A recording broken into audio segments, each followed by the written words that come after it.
Assalamualaikum. This is Lukman Chugtai and you are on the platform of Pharmacology with Lukman Chugtai. आज का हमारा जो topic है वो है plasma drug concentration time curve, यानी कि किसी भी टाइम इंटरवल में प्लाज्मा के अंदर जो मौजूद ड्रग है उसको हम डिटरमाइन करने के लिए जो कर्व क्रिएट करेंगे वो हमारे पास किसी भी टाइम इंटरवल में प्लाज्मा कर्व जो है वो कहलाएगी। तो ये हम किस लिए करते हैं कि अगर जब हमने किसी भी पेशेंट को मेडिकेशन जो है वो एडमिनिस्टर की है तो हम जानना चाहते हैं कि हमारी कितनी मेडिकेशन जो है वो प्लाज्मा में मौजूद है, कितनी बॉडी से एक्सक्रीट हो गई है, कितनी ने अपना रिस्पॉन्स दिया है। तो ये कर्व आपको स्क्रीन पे मौजूद जो है वो शो हो रही है कि हमारे दरमियान जो ग्राफ है वो प्लाज्मा लेवल और टाइम के दरमियान होगा, ठीक है। यानी कि किसी भी टाइम इंटरवल में प्लाज्मा का लेवल है वो क्या है, ठीक है। तो इसमें सबसे पहले हम टर्म्स जो है वो इसमें MEC और MTC आपको नज़र आ रहे हैं स्क्रीन पे। तो MEC जो कि स्टैंड करता है minimum effective concentration. Minimum effective concentration क्या है? ये एक ऐसी ड्रग की कंसंट्रेशन है जो कि एक रिसेप्टर को बाइंड करके रिस्पॉन्स पैदा करने के लिए काफ़ी होती है। यानी कि इतनी ड्रग की कंसंट्रेशन जो रिसेप्टर को बाउंड करे और उसके बाद अपना रिस्पॉन्स भी दे, तो वो मिनिमम इफ़ेक्टिव कंसंट्रेशन होगी, ठीक है। इसके बाद आपको टॉप लेवल पे MTC नज़र आ रहा है, minimum toxic concentration. Minimum toxic concentration जो है ये इस तरह है कि इतनी डोज जो है वो ड्रग की मौजूद है कि वो आपको एडवर्स इफ़ेक्ट क्रिएट करेगी। यानी कि नॉर्मल से ज़्यादा कंसंट्रेशन जब हमारी प्लाज्मा में मौजूद होगी और वो रिसेप्टर के साथ बाउंड करेगी तो इतना इफ़ेक्ट उसका होगा कि वो एडवर्स इफ़ेक्ट में चेंज हो जाएगा, टॉक्सिक कंसंट्रेशन बन जाएगी, ठीक है। उसके बाद आपको मौजूद नज़र आ रहा है onset of time. Onset of time क्या है कि जब हमने ड्रग दिया है, अभी ड्रग को एडमिनिस्टर किया, अभी वो प्लाज्मा में जाएगा साइट ऑफ एक्शन से, तो ऑनसेट ऑफ टाइम से मुराद ये होगा कि कोई भी ड्रग जो MEC तक पहुंचने में जितना उसे टाइम लगेगा, जो कि मिनिमम इफ़ेक्टिव कंसंट्रेशन है रिस्पॉन्स के लिए जो लाजमी है, तो उस तक पहुंचने के लिए जो हमें टाइम लगेगा वो ऑनसेट ऑफ टाइम होगा, ठीक है। उसके बाद हम देखेंगे ड्यूरेशन को। अब ये देखें ऑनसेट ऑफ टाइम क्या है कि जो जब हमने ड्रग दिया तो उसकी कंसंट्रेशन जो है वो मिनिमम इफ़ेक्टिव कंसंट्रेशन जब पहुंचेगी उस वक्त तक, तो वो ऑनसेट ऑफ टाइम है। लेकिन ड्यूरेशन ऑफ एक्शन ये है कि अगर ऑनसेट ऑफ टाइम को हम माइनस कर दें कि ड्रग जो है वो दोबारा पीक लेवल से MEC तक पहुंचे, ठीक है।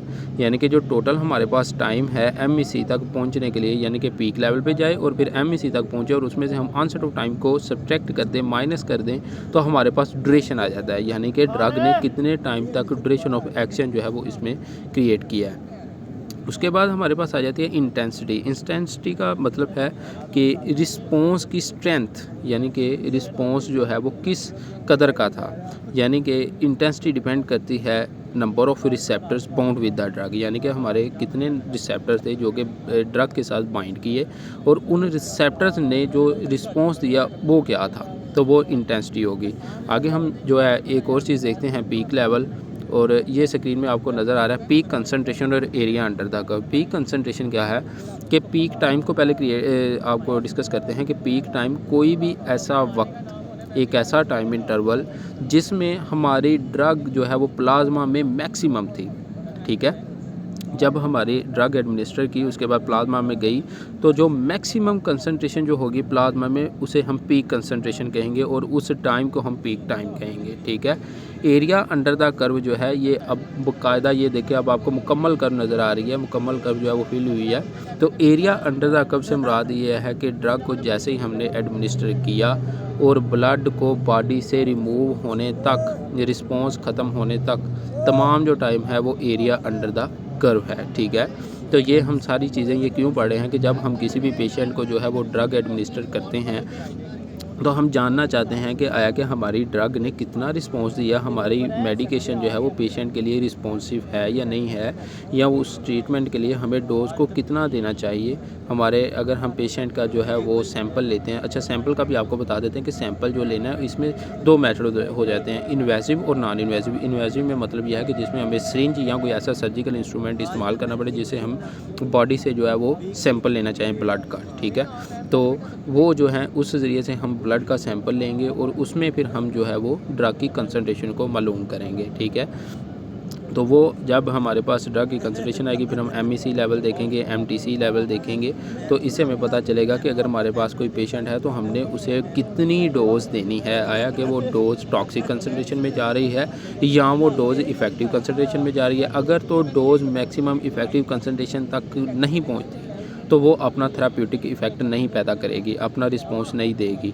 तो हमारे ड्रग की डोज़ जो है वो इतनी होनी चाहिए कि वो थेराप्यूटिक कंसंट्रेशन को कंप्लीट करे और अपना रिस्पॉन्स कंप्लीट करे, मैक्सिमम इफ़ेक्टिव कंसंट्रेशन को जो है वो बाइंड करे, उस तक पहुँचे।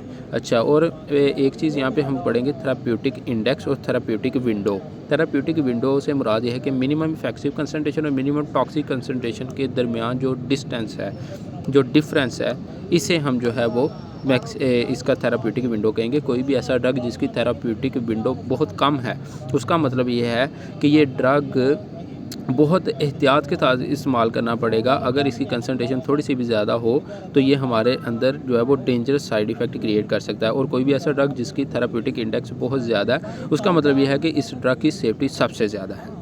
तो आज का हमारा टॉपिक यहाँ पे कंप्लीट होता है। मिलते हैं एक अगले टॉपिक में नए टॉपिक के साथ। अस्सलाम वालेकुम।